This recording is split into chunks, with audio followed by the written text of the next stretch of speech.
자, 안녕하세요. 반갑습니다. 9월 14일 주식 정리해드리는 주정남. 오늘도 시장 정리부터 먼저 시작해보도록 하겠습니다. 일단 뉴욕 증시는 대표적인 인플레이션 지표인 CPI가 예상치를 웃도는 수치를 발표를 하면서 이 페드의 공격적인 긴축 우려가 재부각되며 3대 지수 모두 폭락 마감하였습니다. 이 다우부터 필라델피아 반도체까지 대략 한 4에서 6%까지 하락하는 모습이 보여주었는데 되게 안 좋죠. 그래도 일단 지금 어떤 일들이 있는지 조금 더 디테일하게 파고들어서 한번 살펴보게 된다면, 일단 미국의 인플레이션이 이 소비자 물가 지수가 안 좋은 모습을 보여주면서 예상보다 장기화가 될 것이다라는 공포 속에서 페드의 공격적인 긴축이 보다 더 강하게 만들어질 것이다라는 불안감 때문에 전체적인 투자 심리가 위축되었다라고 볼 수 있을 것 같습니다. 수치를 보자면 일단 8월 CPI는 저번 달보다는 하락을 했어요. 그런데 지금 이제 문제가 뭐냐면 예상치보다도 높은 수치고요. 그리고 국제 유가가 하락을 했음에도 불구하고 시장 전망치를 상회했다라는 게, 이게 굉장히 큰 영향을 주었다? 이렇게 볼 수 있는 거죠. 변동성이 큰 에너지의 가격이 빠졌는데 오히려 CPI 같은 경우에는 강한 모습을 보여주었다? 그건 그만큼 지금 인플레이션이 굉장히 심각하다라는 반증이니까요. 특히나 페드가 주목하는 이 에너지와 식품을 제외한 근원 소비자 물가지수, 근원 CPI가 전월 대비 상승률이 전월 발표치의 2배로 치솟으면서 더 큰 폭의 금리 인상 우려를 키우는 모습은 시장이 더욱더 이제 긴축으로 갈 것이다라는 이 시선을 보여줄 수밖에 없을 것 같은데, 현재 나오고 있는 내용을 조금 보자면 이제 50bp는 저리 갔고 75bp는 무조건 확정이다 이번 달. 그리고 다음 달 다시, 그리고 잘못하면 100bp 인상까지도 갈 가능성이 존재를 하다 보니까 금리의 폭등, 요게 만들어질 수 있다. 이게 부각이 되고 있다는 걸 생각을 해야 될 것 같습니다. 자, 그래서 CME 페드워치에 따르면 현재 연방기금 금리 선물 시장에서 페드가 9월에 금리를 75bp 인상할 가능성은 66%로 떨어졌고, 금리를 1%포인트, 그러니까 100bp 인상할 가능성은 34%까지 올라갔다라는 걸 확인을 할 수가 있겠습니다. 지금 오죽하면은 11월 달에 미국의 중간 선거 있잖아요. 그때는 원래 금리를 안 올리는 게 관례?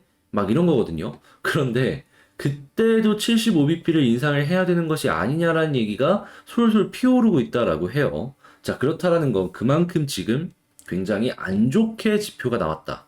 이렇게까지 볼 수가 있는 겁니다. 자, 일단 국제유가는 WTI 기준 87.31불 마이너스 0.54% 하락 마감하였고요. 채권 혼조 달러 강세 금 가격은 하락 마감하였습니다. 자, 그러면 일단 내용들 조금 더 봤던 내용들이라도 좀 디테일하게 하나씩 살펴보도록 할게요.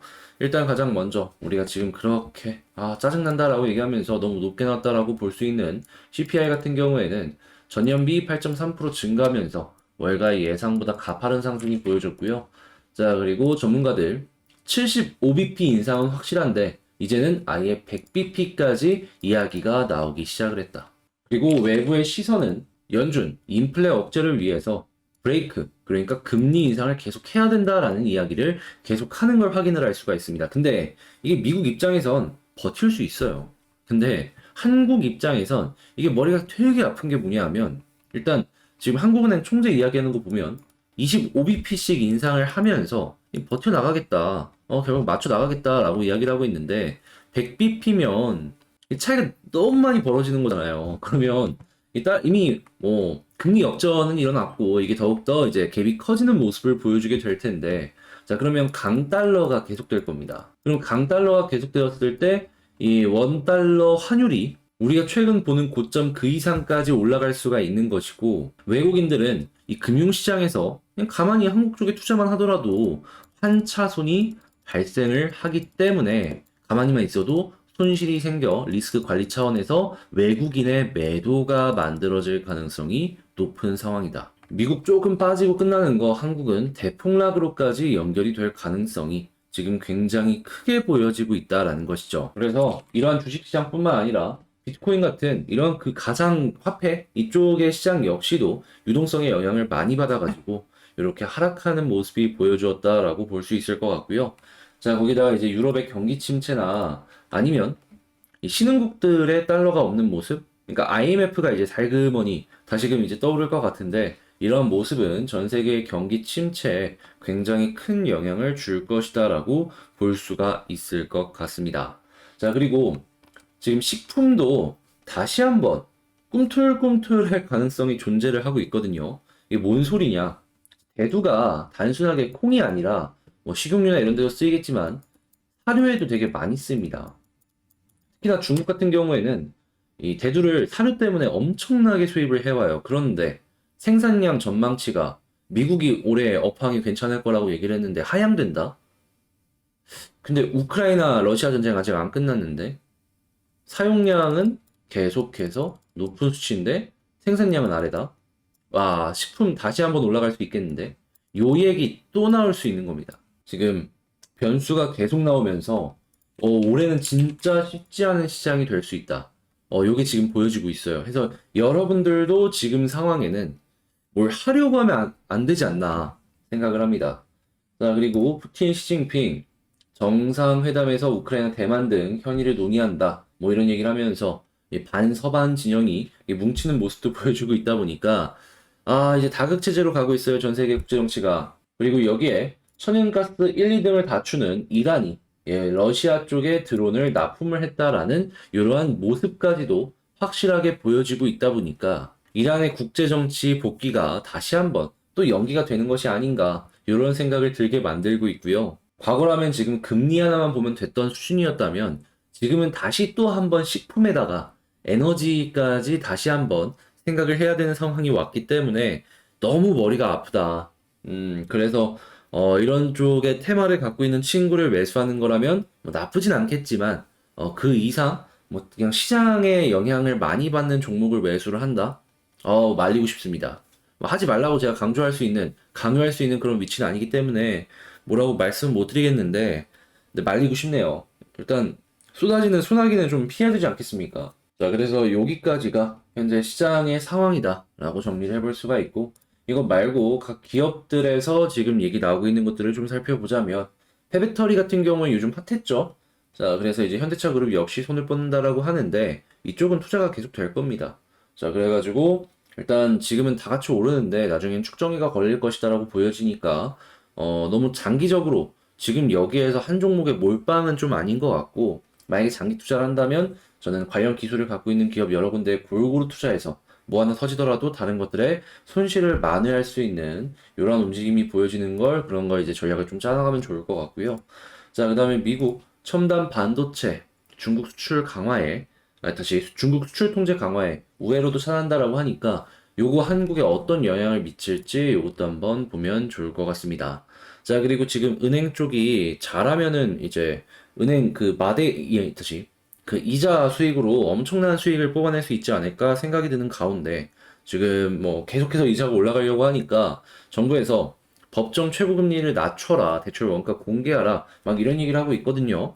뭐 금리 자체가 올라가기 때문에 실적이 감소하거나 그러진 않겠지만 그래도 주춤은 할 수 있으니까 이러한 내용이 나오는 건 이제 하나씩 하나씩 보시면 좋을 것 같고, 자, 그리고 이런 내용이 나왔다라는 것 자체만으로 지금 이 금리 시장도 말도 안 되게 올라갈 가능성이 존재를 한다라는 거예요. 그러면 이제 부동산이 가장 큰 타격을 입고 그 다음에는 이 할부나 이런 것들 하는 데들 있잖아요. 여기도 굉장히 큰 타격을 받을 수밖에 없겠죠. 해서 이건 조심을 해야 될 필요가 있다. 한국 부동산 무너질 가능성 한 번 더 커질 가능성 존재한다. 자, 부동산 있는 분들 많이 조심하시면 좋겠네요. 자, 이러한 정보들 한번 같이 보고 싶다, 공부 한번 해보고 싶다라고 하신다면 그냥 여기 텔레그램 이 링크가 영상의 소개 그 아래쪽에 있으니까 그거 클릭 한번 하시고 입장하시면 될 것 같습니다. 들어오시는 분들은 꼭 구독, 좋아요 한 번씩만 눌러주세요.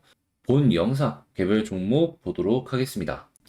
자, 제가 이번에 가지고 온 종목은 두산 에너빌리티를 가지고 왔습니다.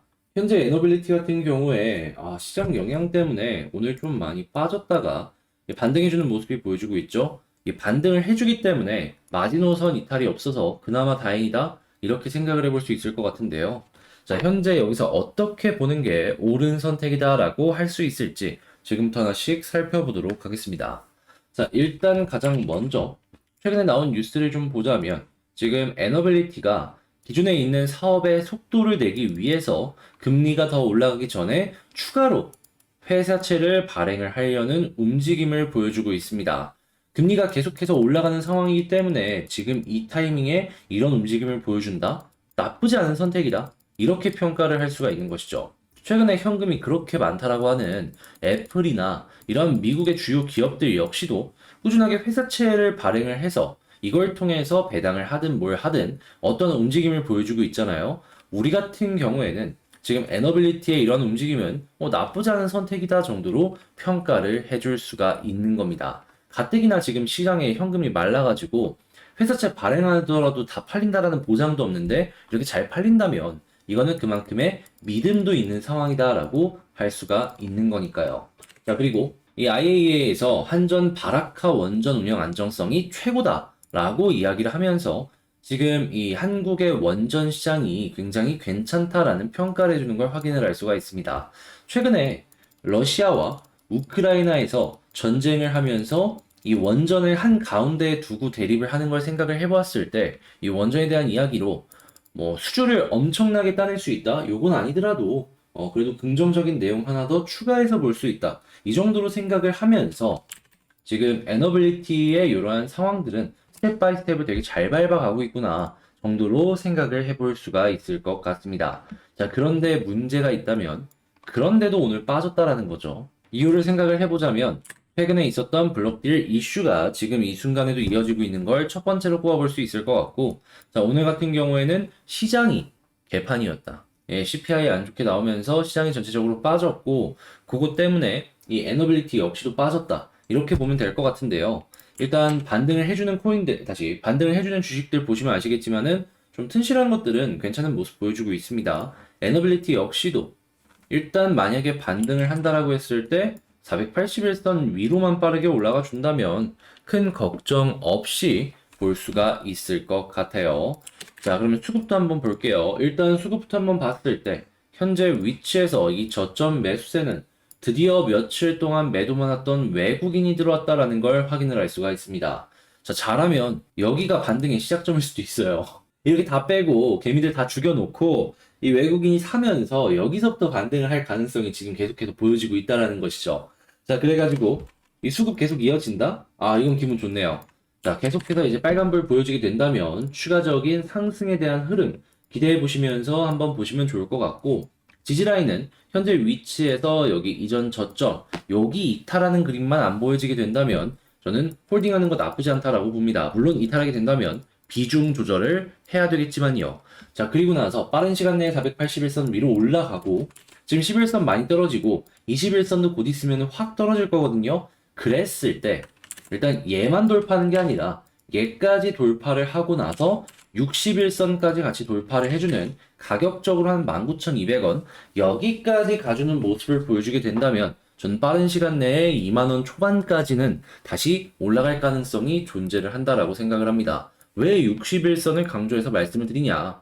이런 쌍바닥이 보여질 예정이거든요. 21선과 21선, 61선까지 돌파를 하게 된다면은 61선 쌍바닥 이후에 올라가는 그림을 기대를 해볼 수가 있기 때문에 여기를 포인트로 잡은 거니까 여러분들은 요거 꼭 기억을 하시면서 보시면서 두산 에너빌리티 총정리를 한번 해보자면 일단 첫 번째 사업적인 영향은 굉장히 긍정적이다. 자, 두 번째 수급상으로도 드디어 집 나갔던 외국인이 다시 돌아오는 모습이 보여주고 있어가지고 지금 빠졌다라고 걱정하는 게 아니라 이 수급만 이어지게 된다면 이것만으로도 매수할 근거가 되어줄 수 있다. 자, 세 번째 차트로 놓고 봤을 때 지지라인은 이전의 저점 부근이라고 할 수 있는 17,100원이다.